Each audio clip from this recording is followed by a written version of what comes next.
Le ministre de l'Éducation, Bernard Drinville, à Lillet pour souligner la rentrée scolaire du Québec. Le conseiller Marc Lefrançois confirme sa volonté de poursuivre son engagement politique à Montmagny. Santé et sécurité au travail, des organisations d'ici couronnées par la CNE-SST.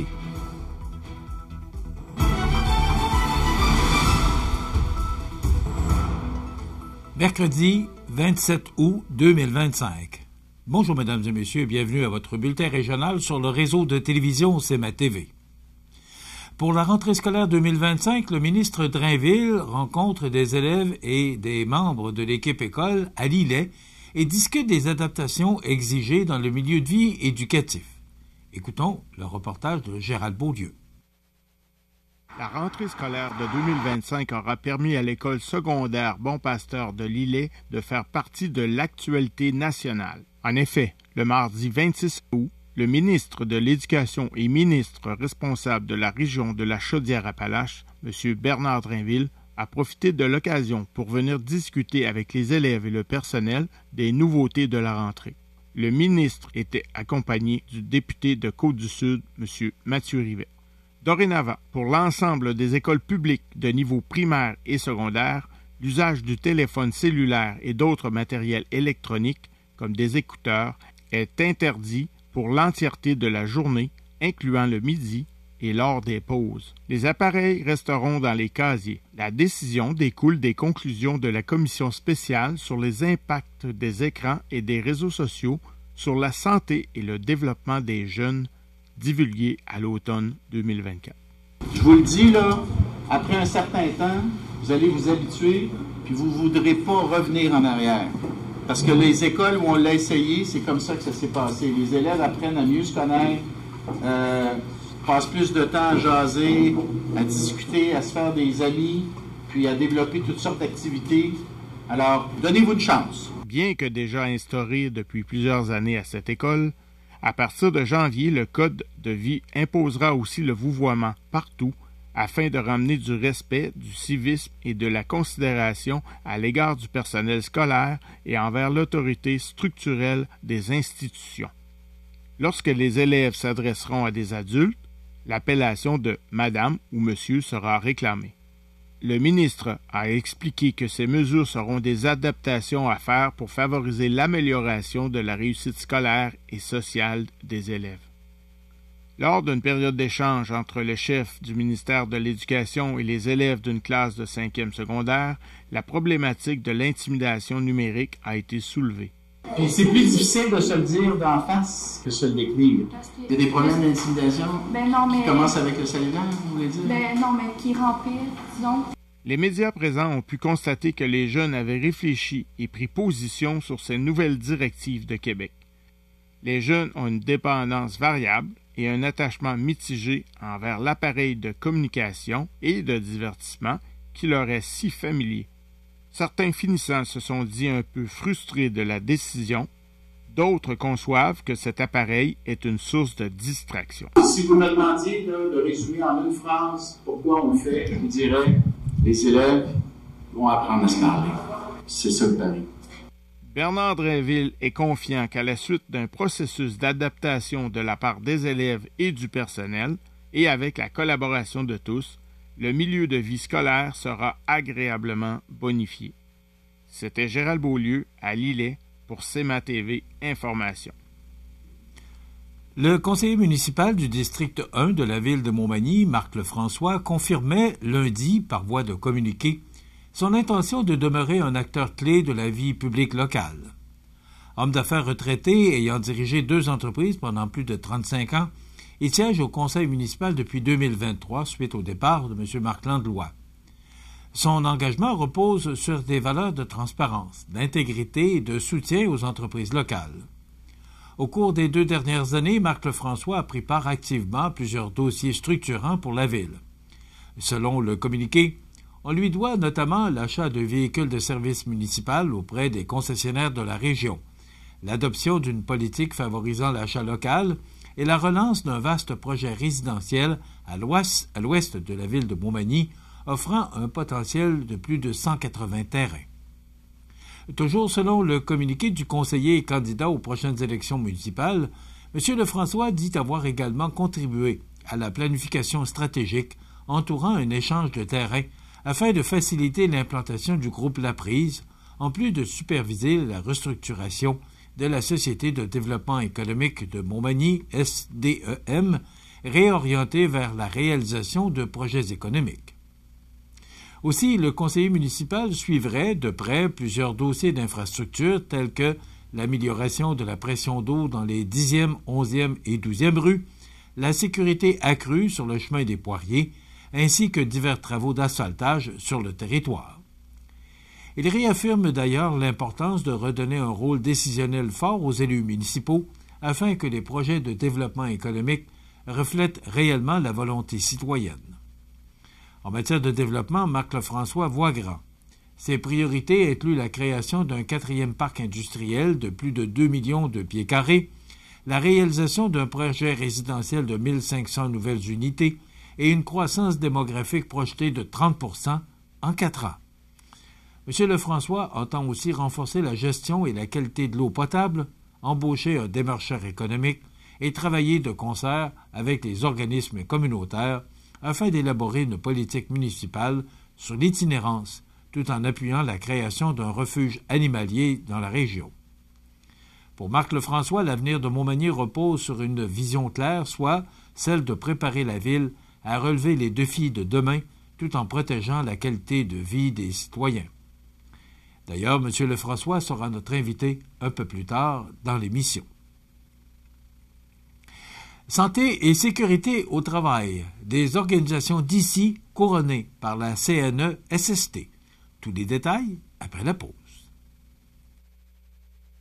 Le restaurant Pizzeria Porto Bellissimo, un incontournable à Saint-Jean-Port-Joli. Pizza débordante de garnitures, menus variés et abordables. Délicieux desserts avec des produits de grande qualité des gâteries de l'Ami. Porto Bellissimo et les gâteries de l'Ami, route de l'église à Saint-Jean-Port-Joli. Exploratiel à l'église de Saint-Pierre-de-la-Rivière-du-Sud. Pour les petits et les grands, planétarium, télescope, réalité virtuelle, prise de photos d'une galaxie. Vivez une immersion unique sous les étoiles. Exploratiel à l'église de Saint-Pierre-de-la-Rivière-du-Sud. Vous regardez CEMA TV, le réseau de l'information sur la Côte-du-Sud.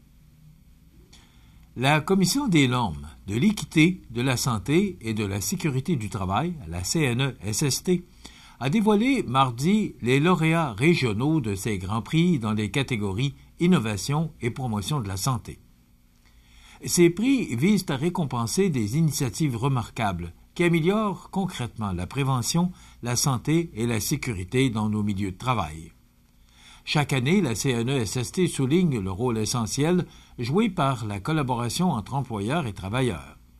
Cette synergie, véritable clé du succès, permet de transformer de simples idées en projets porteurs qui favorisent autant la prévention des accidents que le mieux-être psychologique et physique du personnel.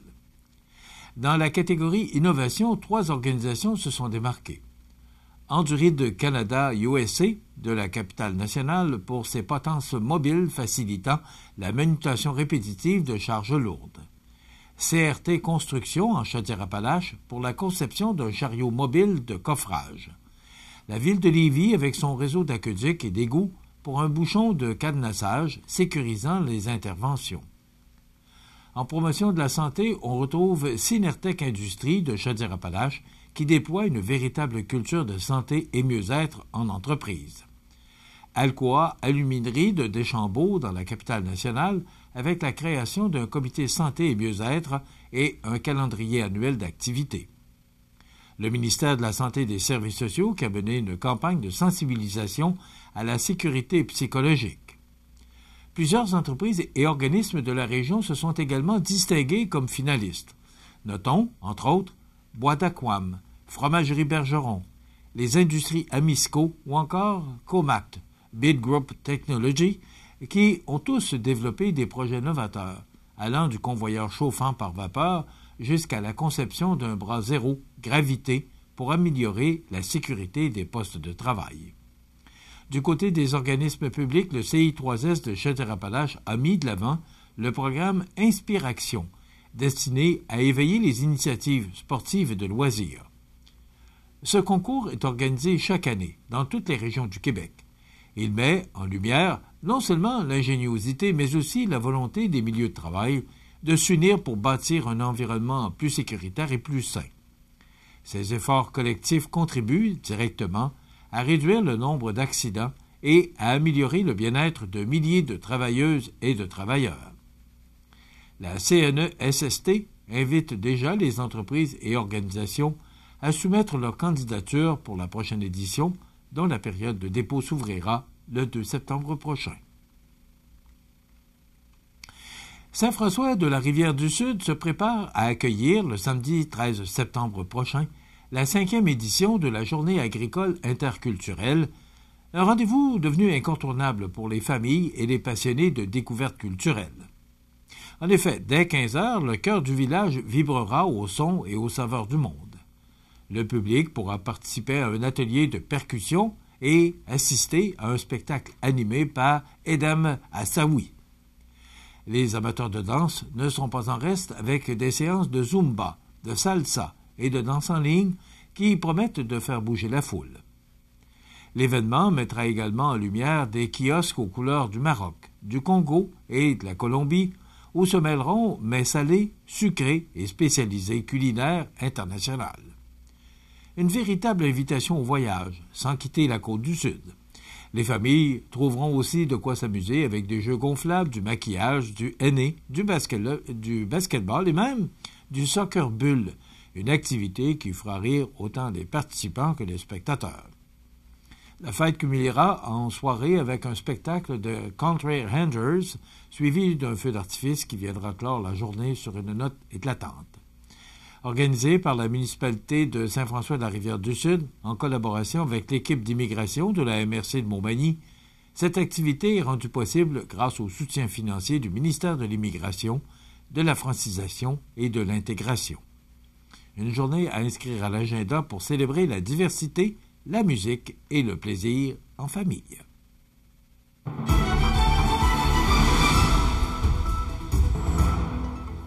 Au sport, dans la Ligue de hockey junior 3A, le club l'Everest de la Côte-du-Sud recevait mardi soir à l'Aréna de Montmagny pour une deuxième fois en 3 jours le Titan de Princeville. Ayant été défait 5-2 dimanche à Princeville, l'équipe sud-côtoise a pu prendre sa revanche de façon décisive par le compte de 8-2 dans le premier match premier match pré-saison à domicile. Voilà, parce qu'il y avait un match pré-saison dimanche. Donc, voilà, c'était le premier match à domicile, mardi soir. Louis-Félix Gingras et Anthony Hamelin ont enfilé 2 buts chacun pour l'équipe locale. Soulignons l'excellente performance de William Leclerc devant le filet de l'Everest avec 34 arrêts. La pause sera courte pour les joueurs du nouvel entraîneur-chef Raphaël Saint-Laurent, puisque les Condors de Beauce seront les visiteurs ce soir, mercredi 19h30, à l'Aréna de Montmagny. Voilà ce qui complète votre bulletin d'actualité pour aujourd'hui, mercredi 27 août, dans un moment, les prévisions de la météo. Et le menu de cette émission du mercredi, dans quelques instants, on reçoit Louise Thibault de l'animalerie Montmagny qui a reçu un prix dimanche. Marc Lefrançois, comme je l'ai mentionné, sera notre invité. Il est conseiller actuellement au district 1 et candidat aux prochaines élections municipales. Et bien sûr, en fin d'émission, comme d'habitude, on jasera d'actualité. Voilà, c'est le menu qu'on vous propose de cette émission du 27 août. Je vous souhaite donc une excellente émission à notre antenne.